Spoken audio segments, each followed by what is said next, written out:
चंद्रपूर शहरात अपघातांची मालिका सुरूच आहे।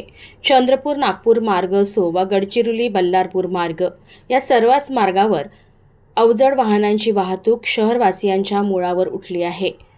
मंगळवारी 2 वेगवेगळ्या घटनांत 2 मृत्यू झाल्यानंतर आज गुरुवारी सकाळी शहरातील अतिव्यस्त बंगाली कॅम्प चौकात सायकलीने रोज मजुरी करण्यासाठी जाणाऱ्या छत्तीसगडी महिलेला मालवाहू ट्रकने चिरडले। यात या महिलेचा जागीच मृत्यू झाला। दरम्यान या चौकात अपघातानंतर वाहतुकीची कोंडी निर्माण झाली होती। काही तासांच्या प्रयत्नानंतर वाहतूक संथ गतीने पूर्वपदावर आली। रोज शहरातील अतिव्यस्त चौकांमध्ये वाढणारे अपघात नागरिकांच्या चिंतेचा विषय ठरले आहेत।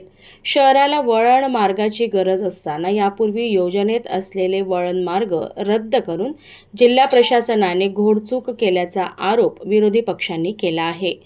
मनपातील विरोधी नगरसेवक पप्पू देशमुख यांनी जिल्हा प्रशासन व पोलिसांनी याची दखल घ्यावी अशी मागणी केली आहे।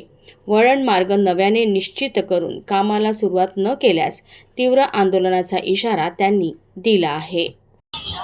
परवाच्या दिवशी 2 अपघात झाले, एक रामनगर पोलीस स्टेशन समोर याच मार्गावर आणि एक जनता कॉलेजच्या चौकामध्ये, दोन्हीमध्ये मृत्यू झाला।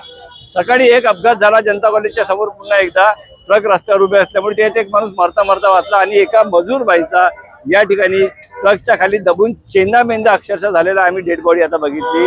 या शहरामध्ये रिंग रोड असताना आपल्या राजकीय हव्यासापोटी प्रसिद्धीसाठी केवळ 100-200 लोकांचे घरं जातात, म्हणून आमच्या नेत्यांनी या ठिकाणी रिंग रोड रद्द केला। त्या ठिकाणी मी स्वतः नगरसेवक म्हणून सर्वसाधारण सभेमध्ये याचा विरोध केला, तर हे नगरसेवक ज्या विचाराला माझ्यावर धावून आले होते। या शहराला रिंग रोडची गरज असताना केवळ मतदान पाहिजे म्हणून निवडणुकीवरचा विचार करून अशा पद्धतीचे कामं करायचे, अशा पद्धतीचा विकास करणे दिखाव्यापुरता हाच आमच्या शहरातील नेत्यांचा स्वभाव झाला आहे। याच्यातून त्यांनी बाहेर पडावं। या शहराला जर याच्यापुढे रिंग रोडची जर घोषणा केली नाही लवकरात लवकर आणि त्याला जर मंजुरी दिली नाही तर आम्ही सर्वपक्षीय तीव्र जनआंदोलन या ठिकाणी छेडण्याचा इशारा शासनाला देत आहोत। शासनाची गंभीर दखल घ्यावी।